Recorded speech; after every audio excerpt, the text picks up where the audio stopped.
It has officially been 365 days since I switched from controller to keyboard and mouse. And this is the story of how I went from this to this. Hold on, wait, that's Kim. Like, shorty, she shaking her skims. She need a sugar daddy, I ain't him.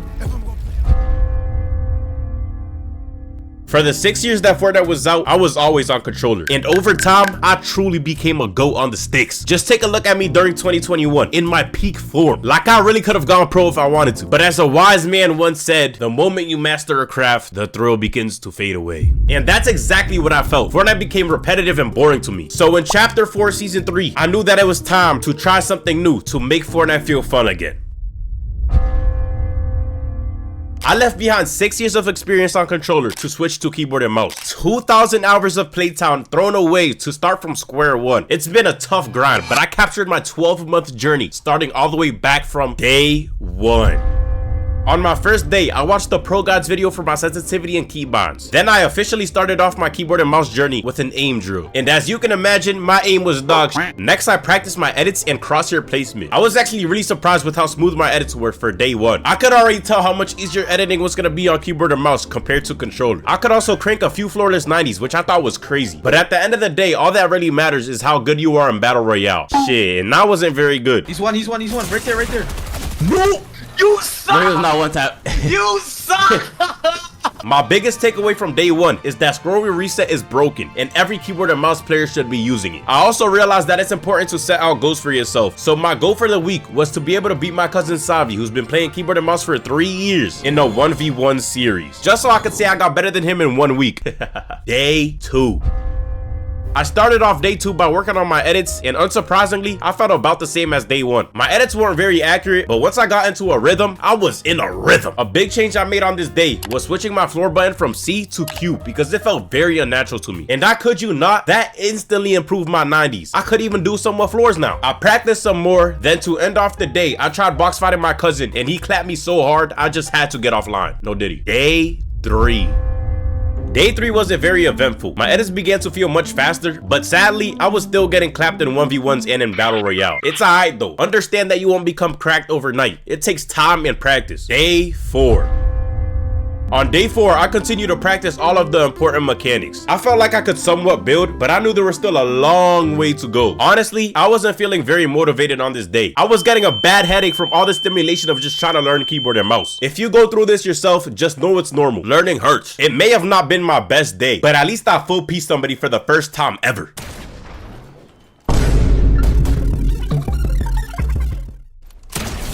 Day 5. If you want to improve, you have to identify and work on your weaknesses. So for most of day 5, I trained my aim, which I have been horrible at. I also had some pretty big moments on this day. I did my first triple edit, won my first ever 1v1 series, and I was finally able to clutch up in a Battle Royale game. Bro, imagine we can res each other. Oh, creepy though. Almost. Day 6. On day 6, I was just coming back from a week-long vacation in Florida. So to get back into the swing of things, I did some aim drills and I worked on my building. Here I really started to get more comfortable with my mechanics, even if it's hard to notice. After only 6 days, I could already somewhat build. I was even able to snag a few good kills in solos, but still no win. Day 7. To conclude my first week on keyboard and mouse, I set myself out to complete the main goal of the week, which was to beat my cousin Savi in a 1v1 series. I was confident I could win because my freebooting felt the best it had all week. Look at that triple edit, man. After a short warm-up, we began the 1v1. First to 7 kills wins. Savi took charge and beat me in the first 2, but then I came right back, winning the next 2 myself. Unfortunately, that was the end of the line for me, as Savi would go on to beat me 5 straight times in a row, making the final score 7-2. I failed my week 1 goal, but honestly, I couldn't complain. In just my first week, I already learned how to do 90s with floors. I could triple edit, and I could do a little bit of piece control. I was pretty decent, but little did I know, in just a few weeks, I would become 20 times better. Month 1. After my 1 week progression, honestly, I didn't practice much. I was busy with college, and I may or may not have been spending my free time playing other games. Despite that, I still improved a lot. I could now do triple edits and cone wall edits like a pro. I was also finally able to do actual piece control moves, which is crazy because on day 1, I could barely even do a 90. The only mechanic that I was still completely dog shit at was my aim. But to be fair, that was completely my fault because I did not practice it. Another thing I was struggling with was getting a solo win. As a matter of fact, I hadn't got a single single solo win after switching to keyboard and mouse. I tried finally getting one in my 1 month progression video, but I had no luck. No! Anyways, I rematched my cousin Savi in another first to 7 kills 1v1 series, just like we did on week 1. But this time, the series was much closer, and I was actually able to beat him 7-5.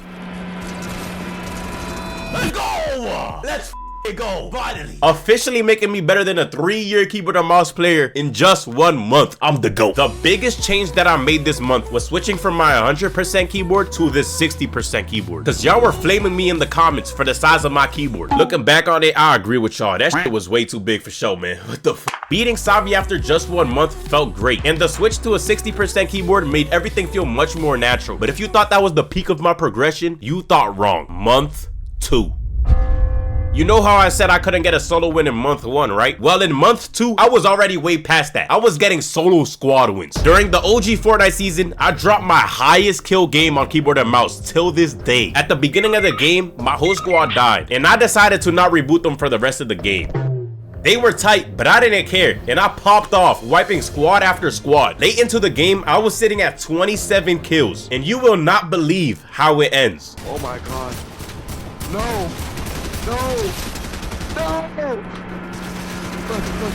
Look, behind me. Oh man! The best in the world!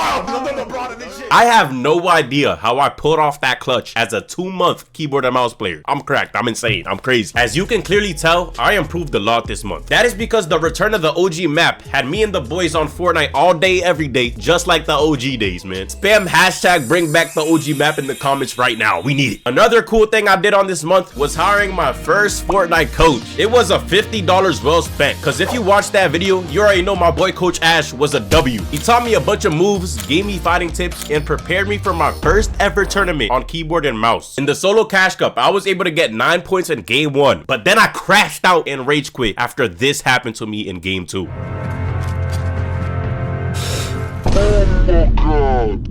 The biggest change I made this month was going from this tiny Logitech mousepad to a much bigger orange and black one that I found on Amazon. This is one of many changes that I've made to my setup throughout my progression, so stay tuned. Month 3. By my 3rd month, I really wasn't playing much Fortnite anymore, but I did do a video where I trained leg clicks for 24 hours. At this point, I felt pretty damn confident on keyboard and mouse, and it didn't feel awkward to me anymore. My aim had gone from being complete dog shit to actually being kinda decent. Also, my piece control was significantly better than it was in month 2. I could now use it effectively in real fights. After practicing like clicks, I took another shot at the solo cash cup, so hopefully I can do better now. In game 1, I was off to a hot start, getting 3 quick kills off spawn, but then I died with 5 points. After playing all 7 games of the tournament, I was only able to end with a lousy 13 points. More points than I got last time, but a lot more work needs to be done if I want to get first place one day. I guess training like clicks didn't turn me into clicks. Month 4. In month 4, I hired a Fortnite coach again, but this time I was actually coached during a solo cash cup. What you're about to see here is exclusive footage that I never uploaded to my channel, but looking back, I should have posted this because this was easily my best tournament performance yet. In game 1, I was able to get 9 points, and by game 3, I already had 24, which was already more points than I ever got in any other tournament. During this game, I got my first endgame pop-off, which made me feel like Booga for a second. Grab that med kit, you're good, you're good. I'll get that med kit behind you. Pop the banana and med kit. You're good. Just running, running. Pop med kit. Drop down and go left side. Drop down, look at your left wall, not your right. Go left side. I remember, oh shit, you're right. My bad. You don't have mats. Stay in the cone again. Floor cone. Look for another opportunity. 7 builds. Jump in on him. He was chasing someone, so be careful. Get mats now. Go over there. Get the oh, this try. You did good. Sadly, in typical IvansBetter fashion, I sold the bag by dying early in the last 3 games, which made me just barely miss qualification by just a few points. I truly felt that I could qualify, so a few days later, I took another shot at the solo cash cup. This time, my first few games started off slow, but towards the end of the tournament, I started to pick up some heat. Is he stupid?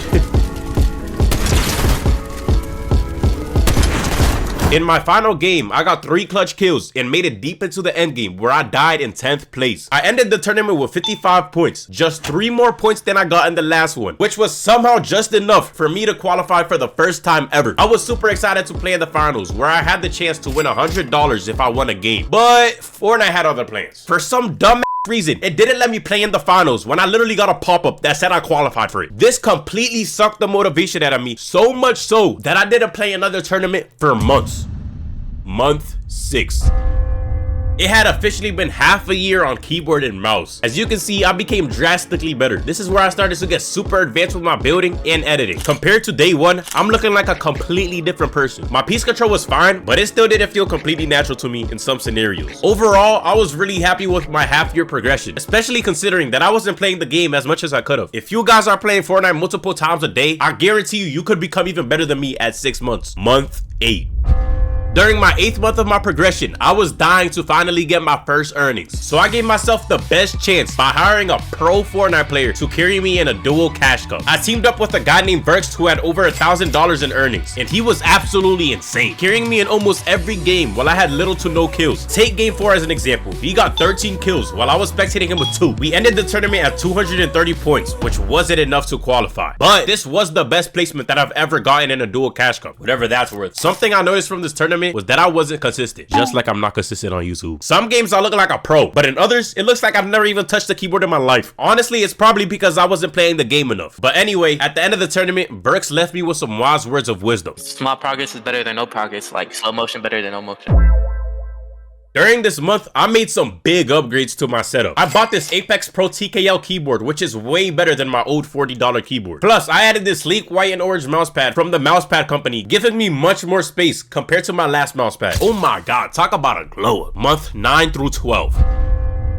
For the last 3 months, I've kind of accepted my skill level. I've stopped practicing and trying to get better because, to be quite honest, I don't really care to anymore. I rarely play Fortnite. The only game I've been playing is 2K, which I'm not proud to say.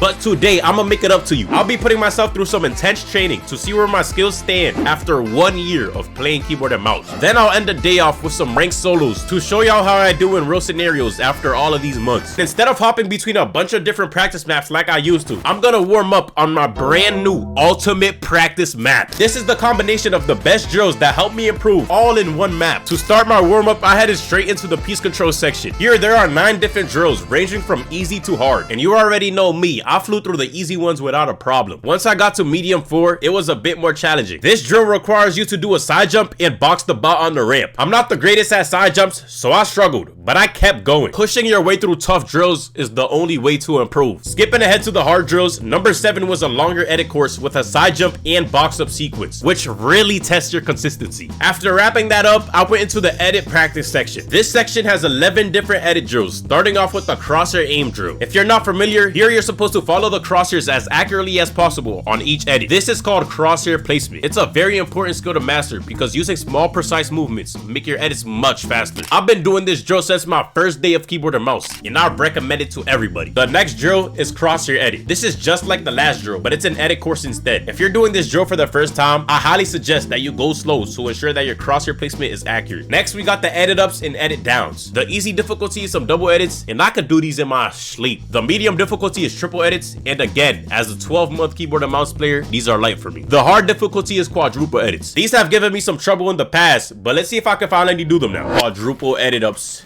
These I cannot do, I don't think. Oh my god, hold on. I kinda can, but I'm way better at the quadruple edit downs. Next up, edit tunnels. You start off easy with wall edits, then it gets harder with cone wall edits and ramp wall edits. The final and hardest edit tunnel is the triple edit up and triple edit down one. I don't mean to brag, but I think I've mastered all of these. After I was done with the piece control drills, I hopped into aim training. My aim has been my worst skill throughout my progression, so let's see if it's finally any good. The first drill is tile reactions. Each time you shoot a tile, new ones will pop up. This helps with reaction time and accuracy. Next is the crosshair placement drill. Yes, crosshair placement is important for your aim as well. Each time you shoot the bot, your crosshair will be placed in a different direction, forcing you to make the quick adjustment. This is a phenomenal drill that I'm surprised more practice maps don't have. Next, I went into aim duel drills. You can do this solo or with a partner. Here, you're put into a box with a bot that you're supposed to spray at. This drill teleports you to different scenarios and is great for close range aim and movement. Hey, so far my aim is looking pretty good. The shotgun reaction drill was next. This drill is great for improving your reaction time and accuracy. My aim is still pretty trashier, but when I was was on a roll, it was pretty satisfying. The goal is trying to hit them before they touch the ground. It's kind of hard. But you see, I'm going on a little roll right now. I'm cooking right now. Hold on. The last two drills in the aim section are glider and tracking. In the glider drill, you have to shoot the bots out of the sky, and you're able to choose 3 different distances to shoot from. Then in the tracking drill, there's 3 different speeds to choose from, and you're supposed to track these bots that are moving side to side. As you can tell, my tracking is atrocious, so I gotta practice both of these drills as often as possible. To wrap up my intense training session, I did some free building. Here, you've got everything you need for a perfect free build session. You can even customize the background and adjust your speed. Building at half speed is a game changer, because it makes learning new moves much easier. Once you've got a new move down in half speed, try it at normal speed. And if you're looking for even more of a challenge, you can try building at super speed. As I finish up my free build session, I want to give a huge shout out to Aikido Media. We've spent months perfecting this map, combining all of the best drills that took my skills to the next level. Whether you're working on piece control, edits, or aim, this map has everything you need all in one place. Don't waste time hopping between different practice maps and watch yourself become a GOAT in the ultimate practice map. Now that I've finished my intense 30-minute training, it's time to hop into ranked. Let's see how all of that practice pays off in real game situations. And I haven't played ranked a lot this season, ain't gonna lie. Pretty sure I'm diamond ranked. We got somebody in here. Cracked him. Oh my god, 1 HP dead. Look at that aim, baby. Let's go. Hey, that's from that practice map right there. Oh, we got another guy right here. What you doing, bro? Oh my god, 126 to the dome. That Captain America shooting shit, bro. What you doing, bro? Oh my god, I'm cracked. I am cracked, bro. I see you, boy. He is right behind that wall. Oh yeah, I see you, boy. Sit down. After I took out Emma Frost for the medallion, I had a near-death experience inside the vault. Oh my god. Holy shit. Yo, look how much damage is doing to that wall. Oh yeah, I'm waiting for you. I'm ready for you. Oh my god, he almost killed me. That chainsaw is way too OP, man. Let's see how I stack up. I guess the sweats at the lobby. Got Skull Trooper. Cracked. Oh yeah, that. Oh my god, full piece. Let's go, man. That's what we've been practicing, baby. That's why you gotta hit that ultimate practice map. Oh, he's whited? Is he crazy? We're chainsaw battling, eh? Yo, no way he wins that. He's literally whited. Are you serious? Mala noticia, mi gente. This past year has been a wild ride. I've gone from barely being able to do a 90 on day 1 to doing quadruple edits on day 365. Thank you guys so much for the support on the keyboard and mouse progression series. I never expected it to take off how it did, but my 1 week keyboard and mouse progression has over 1 million views. If you're on your own journey to improvement, make sure you try out my brand new practice map. The map screen is on the screen right now and in the description as well. It hasn't been an easy journey for me. There was even times that I wanted to quit, but I pushed through, and now I'm able to say this has been my 1 year keyboard and mouse progression. Thank you for watching.